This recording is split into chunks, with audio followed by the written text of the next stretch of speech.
How are you guys doing? Today is Thursday, April 21st, 2022. I'm James Sims, and for this episode of The Elite, I'm going to review yesterday's Elite matchups and performances from Wednesday, April 20th, and of course, I'm going to preview everything that's going on today as we navigate through the world of sports one day at a time. Taking a look at where we are coming towards the end of April, we are still in the first round of the NBA playoffs as there are still 16 teams that are competing for the NBA title. Taking a look at what's going on with baseball, the MLB season is well underway as we are in about the second week of the year. Also, with taking a look at what's going on within the United States, within the next couple of weeks, you're going to see the NFL draft, and we're going to see the end of the NHL season as the Stanley Cup playoffs will pick up in May. Taking a look at what's going on outside of the country, more and more teams are coming towards the end of their European seasons, as I'm just going to take you through what's going on with those one day at a time. Taking a look at what happened yesterday on 420 in the NBA, starting off with Game 2 in the Eastern Conference's 2-7 matchup. The 2-seed Celtics hosted the 7-seed Brooklyn Nets after the Celtics won Game 1 by 1 in Boston. Holding a 1-0 series lead, the Celtics would beat the Nets 114-107 to jump out to a 2-0 lead.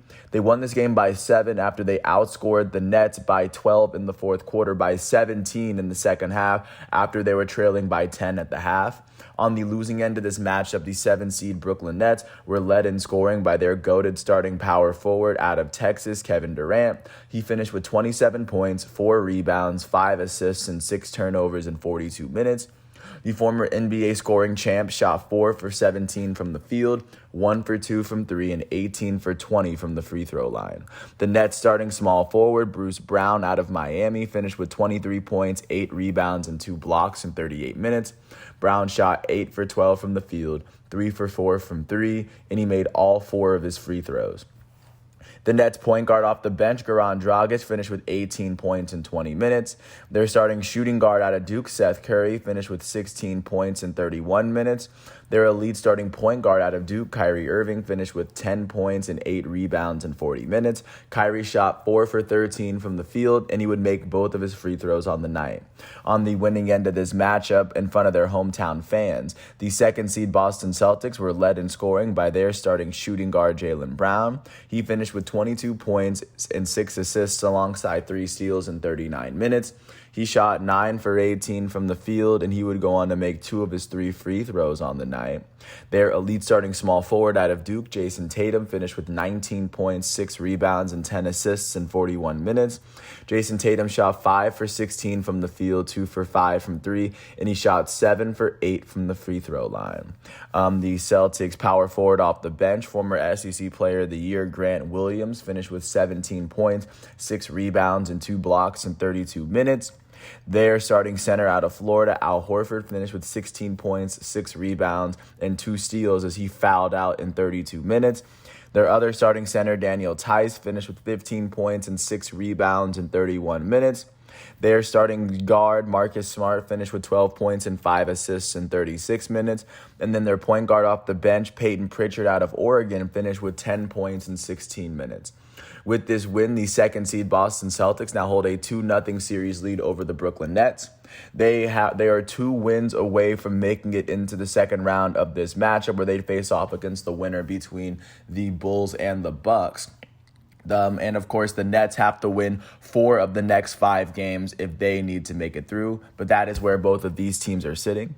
Looking at the second game yesterday, it was the first Game 3 to be played from this playoffs. As the 5th seed in the East, the Toronto Raptors hosted the 4th seed Philadelphia 76ers north of the border. The Sixers would go on to beat the Raptors 104-101 after they won their first 2 games. They would win Game 3 to increase their lead in the series up to 3-0. On the losing end of this matchup, the hometown Toronto Raptors were led in scoring by their starting small forward, OG Anunoby. Anunoby finished with 26 points and 5 rebounds in 46 minutes. He shot 8 for 18 from the field, 4 for 9 from 3, and he shot 6 for 9 from the free throw line. Their starting shooting guard out of Duke, Gary Trent Jr., finished with 24 points and 2 steals in 45 minutes. He shot 9 for 19 from the field, 4 for 9 from 3, and 2 for 3 from the foul line. Their power forward off the bench, Precious Achiuwa, finished with 20 points and 6 rebounds in 36 minutes. He shot 9 for 11 from the field, and he made both of his threes. The Raptors starting power forward, Pascal Siakam, finished with 12 points, 5 rebounds, and 2 steals in 48 minutes. Their all-star starting shooting guard, Fred VanVleet, their first-time all-star this year, would finish with 12 points, 5 rebounds, 9 assists, and 3 steals in 45 minutes. He shot 3 for 13 from the field, and he would make all 4 of his free throws on the night. On the winning end of this matchup, the 4-seed Philadelphia 76ers were led in scoring by their elite starting center in this year's regular season scoring champ, Joel Embiid. Embiid finished with 33 points, 13 rebounds, 2 assists, and 6 turnovers in 44 minutes. He shot 12 for 20 from the field, 3 for 8 from 3, and 6 for 9 from the free throw line. Their elite starting shooting guard, James Harden, finished with 19 points, 6 rebounds, and 10 assists as he fouled out in 38 minutes. Harden shot 7 for 13 from the field, 2 for 4 from 3, and 3 for 5 from the foul line. The Sixers starting point guard, Tyrese Maxey, finished with 19 points and 5 turnovers in 47 minutes. Their starting power forward, Tobias Harris, would finish with 11 points and 12 rebounds in 47 minutes. He shot 4 for 9 from the field, and he made both of his free throws as well. With this win, the 4-seed Philadelphia 76ers now lead this series 3-0 over the Raptors. With one more win in this series, they will advance to the second round in this tournament. And with one more loss, the Toronto Raptors can be eliminated from the playoffs. They have to win their next 4 games in this series, or else they are eliminated from the playoffs.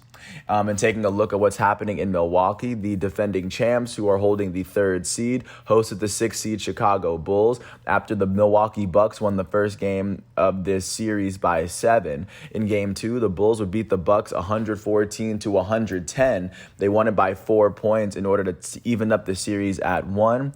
They won this game by 4 after they outscored the Bucks by 13 points in the second quarter.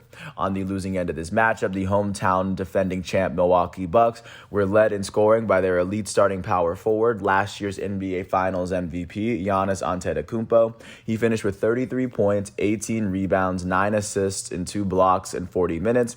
He shot 11 for 20 from the field and 11 for 18 from the free throw line. Their starting center out of Stanford, Brook Lopez, finished with 25 points and 6 rebounds in 35 minutes. He shot 9 for 16 from the field, 3 for 6 from 3, and he made all 4 of his free throws. Their all-star starting small forward, Chris Middleton, finished with 18 points, 5 rebounds, 8 assists, and 2 steals in 33 minutes. He shot 6 for 11 from the field, 5 for 7 from 3, and he made his only free throw attempt on the night. Their starting point guard, Drew Holiday, finished with 15 points, 6 rebounds, 6 assists, and 6 turnovers in 38 minutes. He shot 6 for 16 from the field, 2 for 5 from 3, and he made one of his 2 free throws on the night. And then their starting shooting guard, Wesley Matthews, would finish with 11 points and 2 blocks in 34 minutes. He shot 4 for 7 from the field, 3 for 6 from 3 as well. That is where they looked like on the losing end of this matchup. On the winning end of this matchup, the 6-seed Chicago Bulls were led in scoring by their all-star starting small forward, DeMar DeRozan. He finished with 41 points, 7 rebounds, and 4 assists alongside 2 blocks in 44 minutes. He shot 16 for 31 from the field as he made all 9 of his free throws.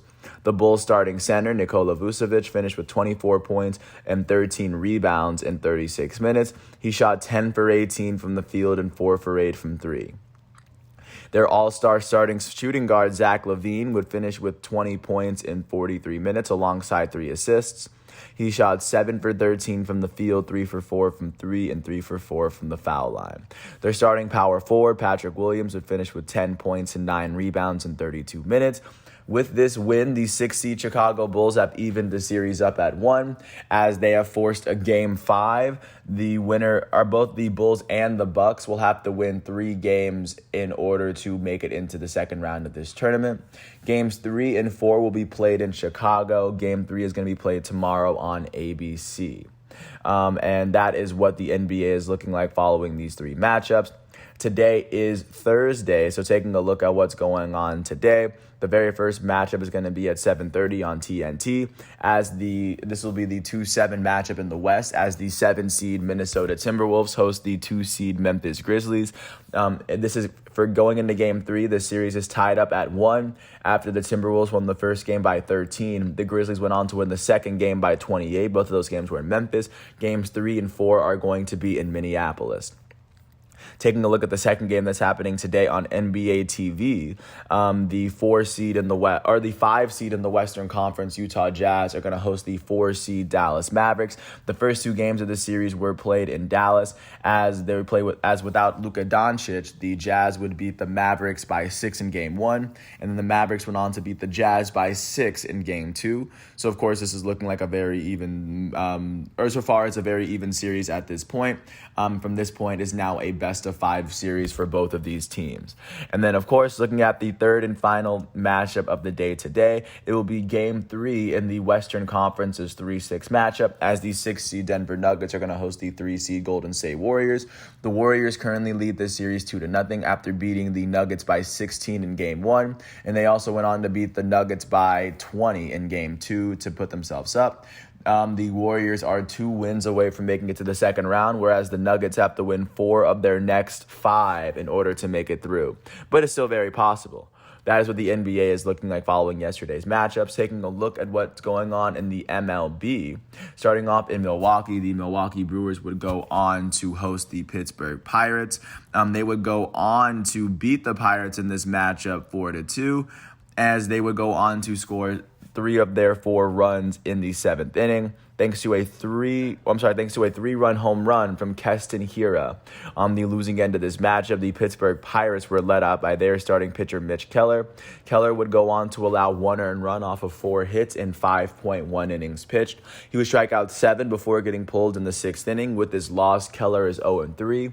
In the Pirates batting lineup, the only player with more than 1 hit was their pinch-hitting second baseman, Michael Chavis. He went 2 for 2 with a run. On the winning end of this matchup, the hometown Milwaukee Brewers were led off by their starting pitcher, Brandon Woodruff, an all-star from last year. He would allow no earned runs off of 1 hit in the 6 innings he pitched. He would strike out 9 batters and walk 2. With this win, he's now 2-1 on the season, and the save would go to the Brewers' elite closer, Josh Hader. He allowed no earned runs and only 1 hit in the 9th inning as he struck out 2. This will be his 6th save of the year. And in the Brewers' batting lineup, their right fielder, Hunter Renfroe, went 2 for 3 with a run. Their catcher, Omar Narvaez, went 2 for 3 with a run as well. With this win, the Milwaukee Brewers are 8-5. That is the second best record in the National League Central, win percentage-wise, as they have the most wins in that division. They have now won their last 4 games. They are tied with the San Diego Padres for the longest active winning streak in the National League and the longest active winning streak in all of baseball. The Brewers have won 7 of their last 10 games, and at the moment, they sit half a game behind the division-leading St. Louis Cardinals. With this loss, the Pittsburgh Pirates are 5-7. That is the 4th best record in the National League Central, as they've now lost their last 3 games, and they've lost 5 of their last 10 games after losing their first 2 games of the year. At the moment, they trail the division-leading St. Louis Cardinals by 3 whole games. Looking at what's happening in Cleveland, the Cleveland Guardians would host the Chicago White Sox for a doubleheader. In Game 1, the Guardians would beat the White Sox 11-1 after scoring 9 runs in the 2nd inning. They were up 10-0 going into the 3rd inning. On the losing end of Game 1, the White Sox were led out by their starting pitcher, former Cy Young winner Dallas Keuchel. He would allow 10 runs off of 10 hits as he only pitched 1 full inning. He would allow 1 walk, and with this loss, Dallas Keuchel is 1-1. In the White Sox batting lineup, nobody on the team would finish with more than 1 hit, as that would be attributed to great pitching from Cleveland. The win in Game 1 would go to the Guardians' elite starting pitcher, Shane Bieber. Bieber allowed 1 earned run off of 4 hits in the 6 innings he pitched. He would strike out 7 on the day, and with this win, Shane Bieber is 1-0. In the Guardians batting lineup, their first baseman, Josh Naylor, would end up going 2 for 4 with an RBI and a run. And then alongside him, their right fielder, Oscar Mercado, went 2 for 4 with an RBI and a run. Their elite third baseman, Jose Ramirez, would end up going 1 for 4 with 4 RBIs and a run, as he would go on to hit a grand slam in the second inning. He would go on to hit his 4th home run of the season, just to get a sense of how well he has been playing. And then following the momentum of this first game, they would go on to beat the White Sox 2-1 in the second game of this doubleheader. They would score their first run of the game before the White Sox got a chance to score theirs. On the losing end of Game 2, the White Sox were led out by their starting pitcher, Jimmy Lambert. Lambert would allow 2 earned runs off of 5 hits in 3.2 innings. He would strike out 5 batters and walk 2 before getting pulled in the 4th inning. With this loss, Lambert is 0-2. In the White Sox batting lineup, nobody on the team would finish with more than 1 hit in Game 2, as they were kept in check by great Cleveland pitching yet again. The start for Cleveland went to Tristan McKenzie. He allowed 1 earned run off of 1 hit in 4.1 innings. He would strike out 4 batters and walk 4, as the win would go to the Guardians' first relief pitcher, Anthony Gose. Gose would allow no earned runs as he finished the 5th inning and pitched the entire 6th. He would strike out 4 of the 5 batters that he would get out, and with this win, he's 1-0. The save would go to the Guardians closer, Emmanuel Clase. He allowed no earned runs in the 9th inning. He would go on to pick up his first save of the year. In the Guardians lineup, nobody on the team would finish with more than 1 hit. However, their elite designated hitter, Jose Ramirez, would record yet another RBI, his 20th of the season. With these wins, the Cleveland Guardians are now 6-5, tied with the Chicago White Sox for the best record in the American League Central. The Guardians have won their last 2 games, and they've won 6 of their last 10 after losing their first game of the season. The Chicago White Sox have lost their last 3, as they've lost 4 of their last 10 after they lost their first game of the season as well. Sitting in a 2-way tie at the top of the division, the White Sox and Guardians sit half a game ahead of the 3rd place Kansas City Royals.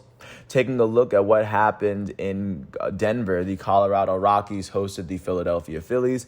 The Phillies would end up beating the Rockies 9-6 after they ended up scoring 5 runs in the 7th inning in order to really kind of gain some sort of control. After the Rockies did take the lead, it would be a Kyle Schwarber home run to give them the lead. And after he got hit by a pitch, they were able to take the lead, as that would start the 5-run 7th. On the losing end of this matchup, the hometown Colorado Rockies were led out by their starting pitcher, German Marquez. He allowed 4 earned runs off of 8 hits in the 6 innings he pitched. He struck out 5 batters and walked 2. The loss, however, would go to Colorado's first relief pitcher, Jhoulys Chacín. Chacín would allow 3 earned runs off of 2 hits, as he would only register 1 out on the day, and it was a strikeout. He would walk 1 batter as well, and with this loss, Chacín is 2-1. In the Rockies batting lineup, their right fielder, Randall Grichuk, will go 2 for 4 with an RBI and 2 runs on the day.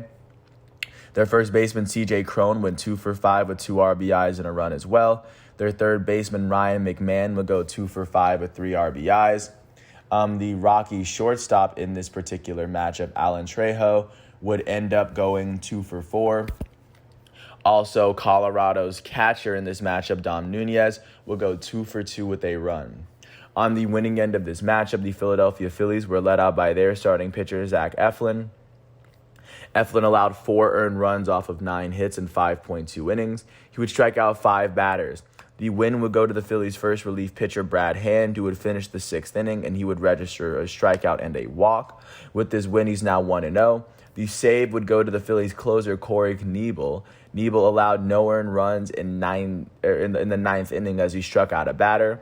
In the Phillies batting lineup, their elite right fielder, Nick Castellanos, went 3 for 4 with an RBI and 2 runs. He hit his 3rd home run of the year. Their third baseman, Alec Bohm, went 2 for 4 with 3 RBIs and a run as he hit his first home run of the season. Their shortstop, Johan Camargo, would go 4 for 5 with 3 RBIs and a run as he hit his first home run as well. With this win, the Philadelphia Phillies are 5-8. That is the 4th best record in the National League East, as they've won 3 of their last 10 games. They sit 4 games behind the division-leading New York Mets. With this loss, the Colorado Rockies are 8-4. That is the second best record in the National League West, as they've only lost 3 of their last 10 games. They sit a full game behind the division-leading Los Angeles Dodgers at the moment. Taking a look at what happened in Los Angeles, the Dodgers were able to get full control of the National League West after beating the defending champ Braves 5-1 before letting the Braves score their only run of the game in the 9th inning. On the losing end of this matchup, the defending champs Atlanta Braves were led out by their starting pitcher Charlie Morton. Charlie Morton allowed 4 earned runs off of 6 hits in 5.1 innings. He struck out 4 batters and walked 3, and with this loss, Charlie Morton is 0-2. In the Braves batting lineup, nobody on the team would finish with more than 1 hit, as that would be attributed to great pitching from the Dodgers.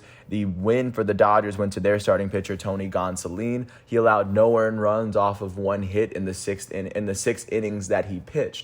He would strike out 3 batters and walk 3. With this win, Gonsolin is 1-0. In the Dodgers batting lineup, their elite first baseman Freddie Freeman went 3 for 4 with 2 RBIs and a run. He hit his second home run of the season. Both of his home runs so far have been against the Braves.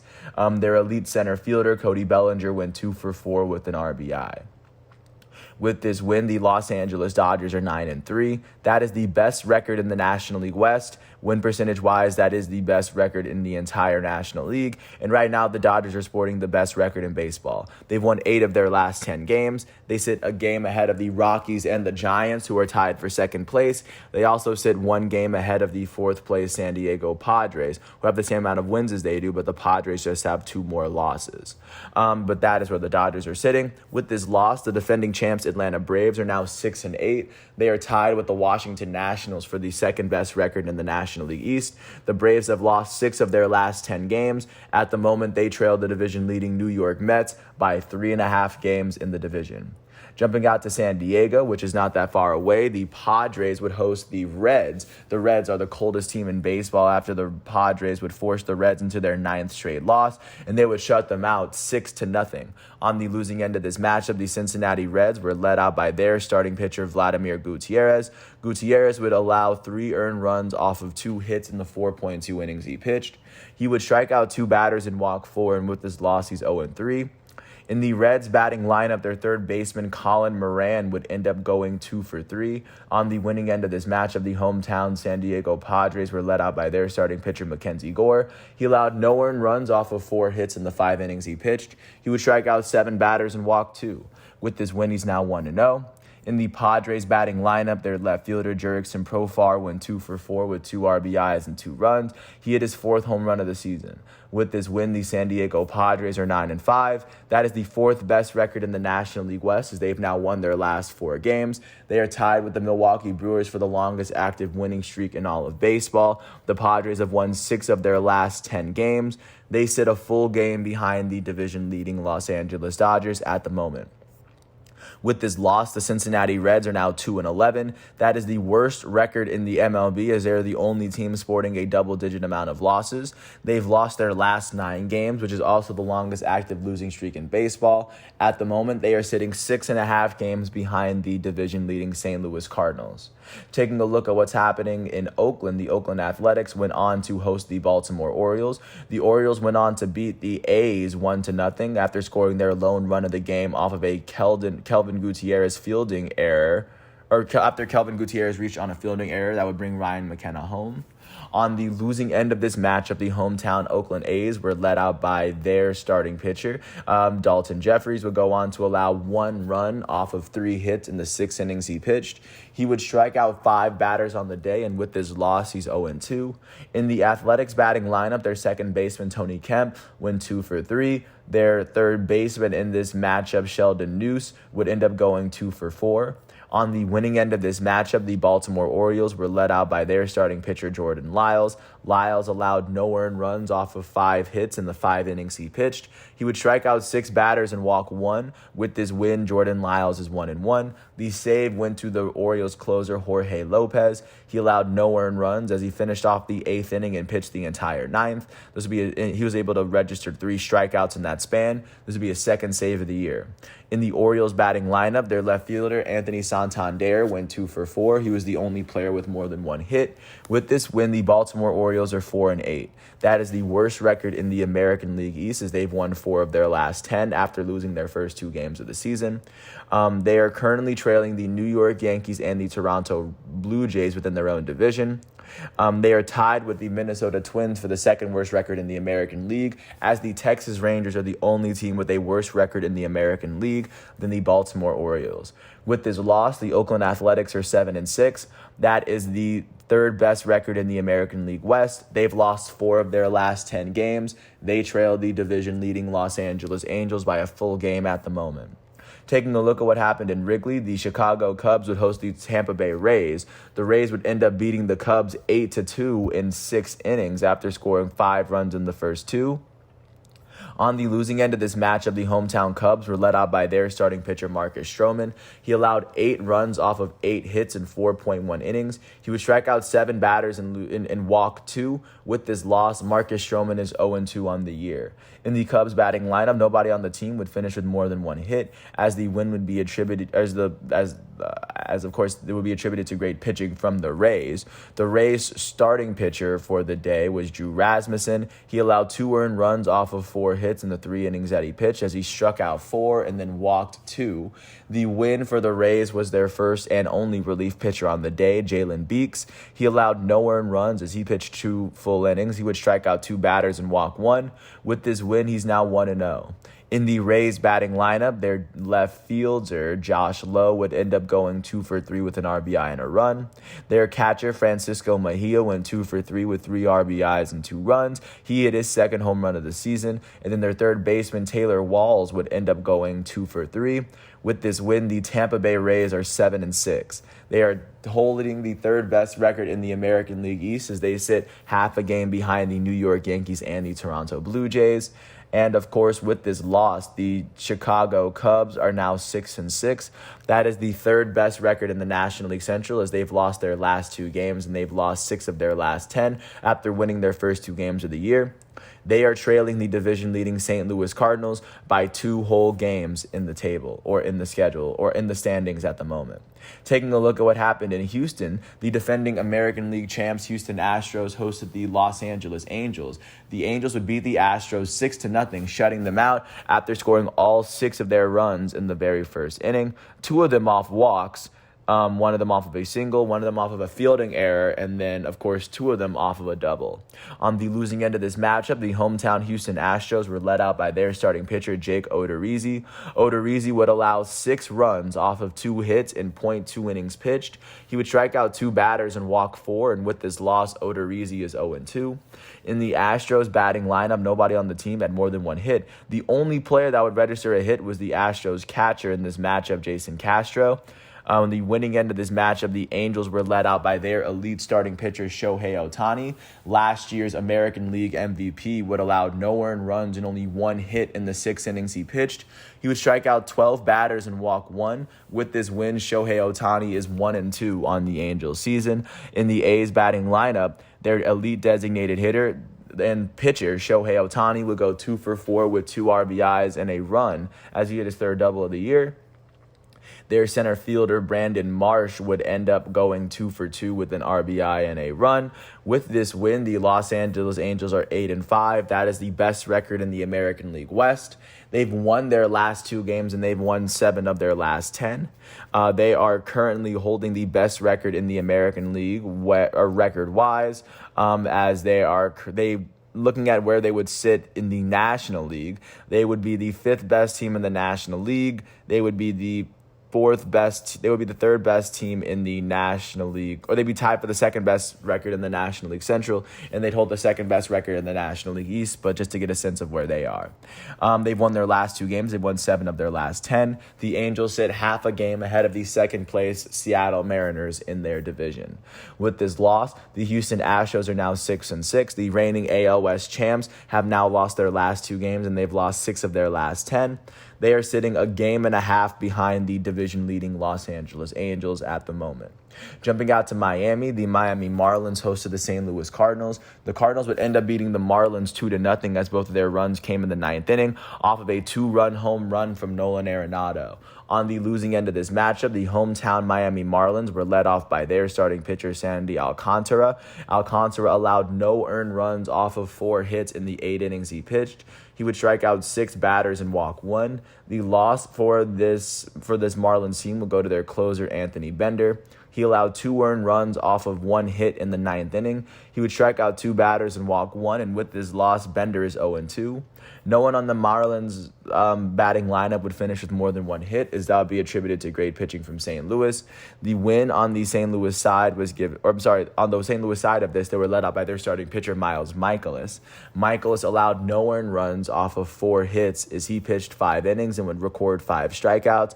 The win would go to the Cardinals setup relief pitcher, Genesis Cabrera. Genesis Cabrera would allow no earned runs in the 8th inning, as he would strike out a batter and walk 1. With this win, he's 1-0. The save would end up going to the Cardinals closer, Giovanni Gallegos. He allowed no earned runs off of 1 hit in the 9th inning. He would strike out 2 batters and walk 1. This will be his 3rd save of the year. In this Cardinals batting lineup, their second baseman, Tommy Edman, went 2 for 4. Their elite third baseman, Nolan Arenado, went 1 for 4 with 2 RBIs and a run as he hit his 5th home run of the season. With this win, the St. Louis Cardinals are now 7-3. That is the best record in the National League Central, win percentage-wise. They've now won their last 2 games. As of now, they are holding the second best record in the National League, win percentage-wise, as only the Dodgers have a better record. The Cardinals are sitting half a game ahead of the second-place Milwaukee Brewers within their own division as well. And with this loss, the Miami Marlins are 4-7. That is the worst record in the National League East. They've now lost their last 2 games, and they've lost 6 of their last 10 after losing their first game of the year. Overall, they are trailing the division-leading New York Mets by 4 whole games in the division, as they are holding the 3rd worst record in the National League. Taking a look at what's happening in Detroit, the Detroit Tigers would host the New York Yankees. The Yankees would end up beating the Tigers 5-3. The Tigers actually held a lead at one point. They were up 3-1 at one point. The Tigers would tie it off of a 2-run double from Harold Castro in the 6th inning. They would take the lead, and then the Yankees would end up taking the lead off of an Isaiah Kiner-Falefa single in the top of the 7th and really kind of running away with it, actually. On the losing end of this matchup, the hometown Detroit Tigers were led out by their starting pitcher, Eduardo Rodriguez. Rodriguez allowed 3 earned runs off of 4 hits in the 6 innings he pitched. He would strike out 5 batters and walk 1. The loss would go to the Tigers' first relief pitcher, Drew Hutchison. Hutchison allowed 1 run in .1 inning pitched as he would walk a batter. With this loss, he is now 0-1 for the Tigers this year. In the Tigers batting lineup, their third baseman, Heimer Candelario, went 2 for 4 with 2 runs. Their future Hall of Fame designated hitter, Miguel Cabrera, would go 3 for 4 with a run. Their center fielder, Victor Reyes, would end up going 2 for 4 with an RBI. On the winning end of this matchup, the New York Yankees were led out by their starting pitcher, Luis Severino. Severino allowed 1 earned run off of 7 hits in the 5 innings that he pitched. He would strike out 3 batters, and then he would walk 2. The win for the Yankees went to their first relief pitcher, Chad Green. After he picked up his first blown save of the season, he would allow 2 earned runs off of 3 hits in the 6th inning, as he would strike out 2 batters and walk 1. With this win, he is now 1-0 on the season. The save would go to the Yankees' elite closer, Aroldis Chapman, in his age 34 season. He would allow no earned runs in the 9th inning, as he would allow a hit. He would pick up his 3rd save of the year. In the Yankees batting lineup, their first baseman, Anthony Rizzo, went 2 for 4 with 2 RBIs and 2 runs. He hit his 4th home run of the season. Their shortstop, Isaiah Kiner-Falefa, went 2 for 4 with an RBI and a run. With this win, the New York Yankees are 7-5. That is the best record in the American League East, as they are tied with the Toronto Raptors for that honor. They've won their last 2 games, and alongside the Blue Jays, they are sitting half a game ahead of the 3rd place Tampa Bay Rays. With this loss, the Detroit Tigers are 4-7. That is the 4th best record in the American League Central. They've lost their last 3 games, and they've lost 7 of their last 10 after winning their first game of the season. They are sitting 2 full games behind the two-way tie at the top of the division between the Chicago White Sox and the Cleveland Guardians. Taking a look at what happened in our nation's capital, in Washington, D.C., the Washington Nationals hosted the Arizona Diamondbacks. The Diamondbacks would beat the Nationals 11-2, scoring all 11 of their runs between the second and fifth innings, right before the Nationals would score their 2 runs after. On the losing end of this matchup, the hometown Washington Nationals were led out by their starting pitcher, Erick Fedde. Fedde would allow 7 runs off of 8 hits in the 3.1 innings that he pitched. He would strike out 3 batters and then walk 1. With this loss, Erick Fedde is 1-1. In the Nationals batting lineup, their elite right fielder, Juan Soto, went 2 for 3 with a run. Additionally, their catcher, Keibert Ruiz, would end up going 2 for 4 with an RBI. On the winning end of this matchup, the Arizona Diamondbacks were led out by their starting pitcher, Merrill Kelly. Kelly allowed 1 earned run off of 6 hits in the 6 innings that he pitched. He would strike out 5 batters and walk 1, and with this win, he's now 1-0. In the Diamondbacks batting lineup, their second baseman, Ketel Marte, went 2 for 4 with an RBI and 2 runs. The designated hitter, Seth Beer, would end up going 3 for 4 with 3 RBIs. With this win, the Arizona Diamondbacks are 4-8. That is the worst record in the National League West and the second worst record in the National League. Only the Reds have a worse record than them so far. The Diamondbacks have won 3 of their last 10 games. They trailed the division leading and the league leading Los Angeles Dodgers by 5 whole games. With this loss, the Washington Nationals are 6-8. They are tied with the defending champs Atlanta Braves for the second best record in the National League East. The Nats have lost 5 of their last 10 as they now trail the division-leading New York Mets by 3.5 games at the moment. Taking a look at what happened in Queens, speaking of the Mets would host the San Francisco Giants. The Giants would beat the Mets 5-2 after scoring all 5 of their runs in the first 4 innings before the Mets would get a chance to score. On the losing end of this matchup, the hometown New York Mets were led out by their starting pitcher, Chris Bassitt. Bassitt allowed 5 earned runs off of 8 hits in the 6 innings that he pitched. He would strike out 6 batters and walk 1. With this loss, Chris Bassitt is 2-1 on the season. In the Mets batting lineup, their center fielder, Brandon Nimmo, went 2 for 4. Their elite first baseman, Pete Alonso, went 3 for 4 with a run. Their designated hitter, Eduardo Escobar, would end up going 2 for 3. On the winning end of this matchup, the San Francisco Giants were led out by their starting pitcher, Carlos Rodon. He allowed no earned runs off of 3 hits in the 5 innings that he pitched. He struck out 8 batters and walked 2 in that 5-inning stretch, and with this win, he's now 2-0 for San Francisco. The save for the Giants would end up going to their closer, Jake McGee.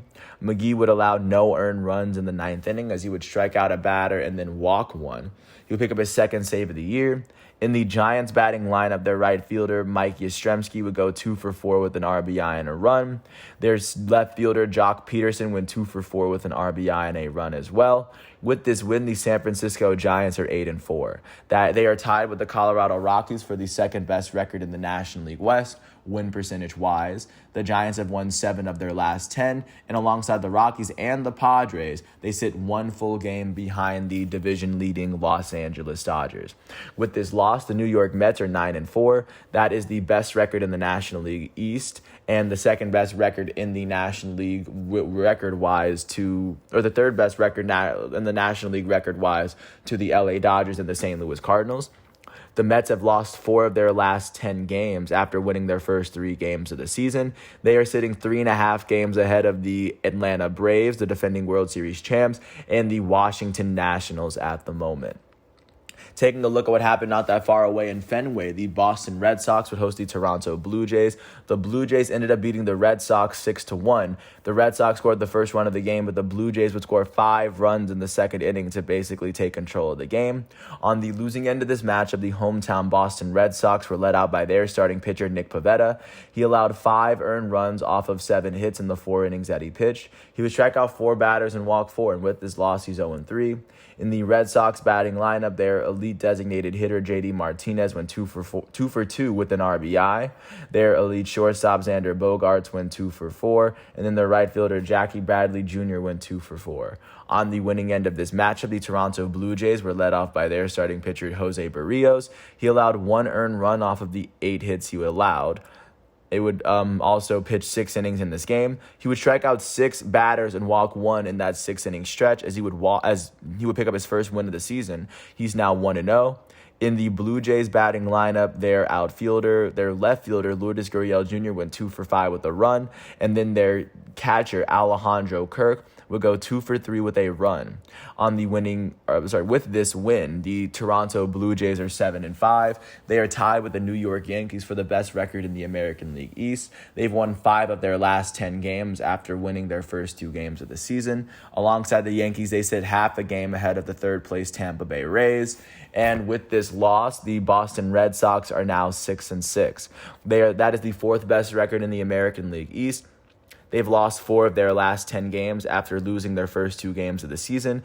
They sit a full game behind the Yankees and Blue Jays as of right now. Taking a look at what happened in Kansas City, the Royals would host the Minnesota Twins, and the Royals ended up shutting out the Twins 2-0 after scoring their first run in the very first inning of the game. On the losing end of this matchup, the Minnesota Twins were led out by their starting pitcher, Chris Paddack. Paddack would allow 2 earned runs off of 5 hits in the 5 innings that he pitched. He would strike out 4 on the day, and with this loss, he's 0-2 for the Minnesota Twins. Nobody in the Twins batting lineup would finish with more than 1 hit on the day, as that would be attributed to great pitching from the Royals. On the winning end of this matchup, the hometown Kansas City Royals were led out by their starting pitcher, Daniel Lynch. He allowed no earned runs off of 4 hits in the 5 innings that he pitched. He would strike out 2 batters and walk 1. With this win, Daniel Lynch is 1-1, and then the save would end up going to the Royals closer, Scott Barlow. Barlow allowed no earned runs in the 9th inning as he allowed a hit. He would pick up his first save of the season, and in the Royals batting lineup, nobody on the team would finish with more than 1 hit. Their shortstop, Adalberto Mondesi, had the team's lone RBI as he went 1 for 3. With this win, the Kansas City Royals are now 5-5. That is currently the 3rd best record in the American League Central. They've won their last 3 games, which is tied with the Seattle Mariners for the longest active winning streak in the American League. And of course, in addition to that, they've won 5 of their last 10 games. That's how their season started. The Royals are sitting half a game behind the Chicago White Sox and the Cleveland Guardians at the top of the division. With this loss, the Minnesota Twins are 4-8. That is the worst record in the American League Central, and it is tied with the Orioles for the 2nd worst record in the American League, as only the Rangers have a worse record than the Twins. The Twins have lost their last 2 games. They've lost 6 of their last 10 after losing their first 2 games of the season. Overall, they are trailing the Chicago White Sox and the Cleveland Guardians by 2.5 games in the season. Last but not least, jumping out to the American League West, the Seattle Mariners would host the Texas Rangers. They would pull off a 4-2 win at home after they would score 3 runs in the 5th inning. The Rangers would not even get a chance to take a lead in this game. On the losing end of this matchup, the Texas Rangers were led out by their starting pitcher, Dane Dunning. Dane Dunning would allow 3 earned runs off of 6 hits in the 4 innings that he pitched. He would strike out 3 batters and walk 3. With this loss, Dane Dunning is 0-1. In the Rangers batting lineup, their elite second baseman Marcus Semien went 2 for 4 with a run. Their elite shortstop Corey Seager went 2 for 4 with a run as well. And their first baseman Nate Lau went 2 for 4. On the winning end of this matchup, the hometown Seattle Mariners were led out by their starting pitcher Logan Gilbert. Gilbert allowed no earned runs off of 6 hits in the 6.2 innings that he pitched as he struck out 4. With this win, Logan Gilbert is 2-0. In the Mariners batting lineup, their second baseman Adam Frazier went 3 for 4 with a run. Their first baseman Ty France went 2 for 4 with an RBI and a run as well. And then their third baseman Abraham Toro would end up going 2 for 2 with a run. With this win, the Seattle Mariners are now 7-5. That is the 2nd best record in the American League West, as they've won their last 3 games and they've won 5 of their last 10. This coming after they've won their first 2 games of the season. At this moment, they are sitting half a game behind the division-leading Los Angeles Angels. And with this loss, the Texas Rangers are now 2-9. That is the worst record in the American League West. That is the worst record in the American League, and the only team in the MLB with a worse record than them is the Cincinnati Reds. The Rangers have now lost their last 5 games. That is the longest active losing streak in the American League. They've lost 8 of their last 10, and they are currently trailing the division-leading Los Angeles Angels by 5 whole games in the division. So that is what the MLB is looking like following yesterday's matchups. And then, of course, taking a look into what's going on today, as, of course, today is Thursday. There's going to be no primetime baseball, but looking at what's starting off at 1:10 and Progressive Field in Cleveland, Zach Zach Plesac and the Cleveland Guardians are going to host Dylan Cease and the Chicago White Sox. At 1:10, Michael Pineda and the Detroit Tigers are going to host Jordan Montgomery and the New York Yankees, as the Yankees are tied for the lead at the top of the AL East. And then going back, the White Sox and the Guardians are the top two teams in their division, the American League Central. At 1:10, Carlos Carrasco in the NL East leading New York Mets are going to host Anthony DeSclafani and the San Francisco Giants, who are still trying to compete for the best record in their division. At 1:35, Tanner Houck and the Boston Red Sox are going to host Kevin Gausman in the AL East leading Toronto Blue Jays in Fenway Park. At 2:10, Zach Greinke and the Kansas City Royals are getting ready to host Joe Ryan and the Minnesota Twins in Kauffman Stadium in Kansas City, Missouri. At 3:37, Paul Blackburn in the Oakland Athletics are going to host Tyler Wells and the Baltimore Orioles in the Oakland Coliseum. At 4:05, Josh Rogers and the Washington Nationals are going to host Zach Davies and the Arizona Diamondbacks in Nationals Park. At 6:40, Pablo Lopez and the Miami Marlins are going to host Jordan Hicks and the St. Louis Cardinals at Lone Depot Park in Miami. At 7:40, Mark Leiter Jr. and the Chicago Cubs are going to host Bryce Wilson and the Pittsburgh Pirates at Wrigley Field. And then last but not least, at 9:30, Marco Gonzalez and the Seattle Mariners are going to host Taylor Hearn and the Texas Rangers in T-Mobile Park today, as the Mariners are holding the second best record in the American League West. That is everything that I have for you today in terms of baseball. Last but not least, looking at what's going on in the world of soccer. Starting off with what's going on specifically in the Premier League. I'm looking at what's going on in England. The top team that was able to play yesterday was Manchester City. Man City was able to beat Brighton and Hove Albion 3-0, as all three of their goals will come in the second half. Their goals will come from Riyad Mahrez in the 53rd minute, their Algerian forward. Phil Foden would score in the 65th minute, their British midfielder, and then Bernardo Silva, their Portuguese forward, would score in the 82nd minute. With this win, Manchester City is sitting right back on top of the Premier League. They sit 1 point ahead of Liverpool, as both of these teams have 6 games left in their schedule. The second best team to play yesterday was Chelsea, as Chelsea would fall to Arsenal from within their home city of London. First goal of this game was scored by Nketiah from Arsenal, as he would score in he scored in the 13th minute to put them up. Chelsea would even the game up with a goal from their German striker Timo Werner in the 17th minute. Arsenal's second goal will come from Emile Smith-Rowe in the 27th minute to put them up 2-1. Then Chelsea would even it up in the 32nd minute with a goal from Cesar Azpilicueta, sending the game into halftime tied at 2. Arsenal will score 2 goals in the second half, a goal from Nketiah, making it their, sorry if I butchered the name, but that would make it a brace for him. And then Bukayo Saka would end up getting a penalty kick goal to put Arsenal up 4-2 to give them the points. With this win, Arsenal now sits 5th in the Premier League, as they sit even with 4th place Tottenham. But Tottenham has a better goal differential than them at this point in the season. With 6 games left, Arsenal is very much in position to clinch a Champions League spot if they go on and have a very good end of the season. But they are literally even with Tottenham as things are looking right now. And Chelsea is still sitting 3rd in the Prem, as they have 1 less game played than all of the top 5 teams. They sit 5 points ahead of Tottenham and Arsenal for 4th place, and they sit 14 points below Liverpool, as Chelsea, this loss didn't do a lot for them, but at the same time, it looks as though they are pretty much in the middle of Liverpool and Tottenham. Taking a look at what is going on in Spain, in La Liga, both Madrid teams were able to get their games going, as Real Madrid would beat Osasuna 3-1. After their first goal will come from their elite Austrian defender, David Alaba. Osasuna scored their lone goal of the game. Real Madrid would end the first half with a goal from Marco Asensio, and then they would end the second half with a goal from Lucas Vazquez. With this 3-1 win, Real Madrid sits on top of the table. They are sitting 17 points ahead of second place Atletico Madrid. And considering they have literally 5 games left in the schedule, Real Madrid went on to clinch and win the La Liga title for this year, as Atletico Madrid ended up drawing with Granada 0-0. So, of course, that is how Spain is looking. But, of course, we are still on yesterday's games. Moving through France really quickly, the top team in France, PSG, was able to beat Angers 3-0. Their first goal will come from their elite French striker, Kylian Mbappe, in the 28th minute. Their second goal would come from their goated Spanish defender, Sergio Ramos, to end the first half. And then their third goal would come from Marquinhos, their Brazilian defender, in the second half.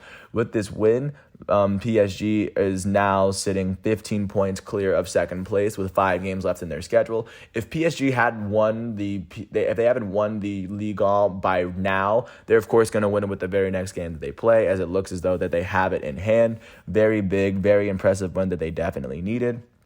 Looking at the second best team in France, Marseille would end up beating Nantes 3-2 after they saw a brace of penalty kick goals from Payet. With this win, Marseille is sitting 15 points behind first place PSG, and they sit 6 points ahead of third place Rennes, as Marseille is still competing for that second Champions League spot. Taking a look at what is happening in Italy, the big matchup in Italy was the second leg of the semifinal in the Italian Coppa Italia between Juventus and Fiorentina, as the winner of that matchup is going to face off against Inter Milan in the final. And coming into this matchup, Juve held a 1-0 aggregate advantage. Their goal in the first half will come from Federico Bernardeschi, and then their goal in the second half will come from Danilo to give Juventus the 2-0 win and the 3-0 aggregate win. With this win, Juve will advance to the Italian Coppa final. And then last but not least, looking at what happened in Germany, there were no Bundesliga games, but there was the second German Bundesliga semifinal game, as RB Leipzig went on to beat FC Union Berlin. After Union Berlin scored the first goal of the game, it would be Andre Silva's penalty kick that tied the game up, and then Emil Forsberg's 92nd minute goal would give Leipzig the goal they needed. And now Leipzig is going to advance to the final, where they will face off against SC Freiburg. But that is what this tournament is looking like. Those are all the games from yesterday, and taking a quick look at what is going on today. Moving through the leagues one league at a time. There's one Premier League game, but it's not really a big one. Looking at what's going on in La Liga, Barcelona is going to be facing off against Real Sociedad, as Sevilla is going to be facing off against Levante. Sevilla and Barcelona are they're sitting pretty much even for third and fourth place, as Barcelona has a game in hand. Barcelona is going to be facing off against Real Sociedad, who is the 6th best team in Spain. And both of these teams sit only 3 points ahead of Real Betis, so this is a very big win for both. Sevilla is going to be facing off against Levante at 1. Levante enters this matchup with these tied for the worst record in all of Spain. So, but still, this is a must-win matchup for both of these teams, despite who their opponents are. And that's everything that I have for you today for Thursday, April 21st, 2022. I want to thank the ESPN, the NBA, MLB, and FIFA websites for giving me all the facts and figures that I need. And I do want to apologize for all the names that I butchered. I do eventually plan on getting them right one of these days. But with that said, I want to thank everyone for listening. I hope all is well. And I will catch you with more tomorrow on Friday, April 22nd, as we navigate through the world of sports one day at a time. Thanks for listening to this piece. I hope all is well, and I'll catch you with more tomorrow. Peace out.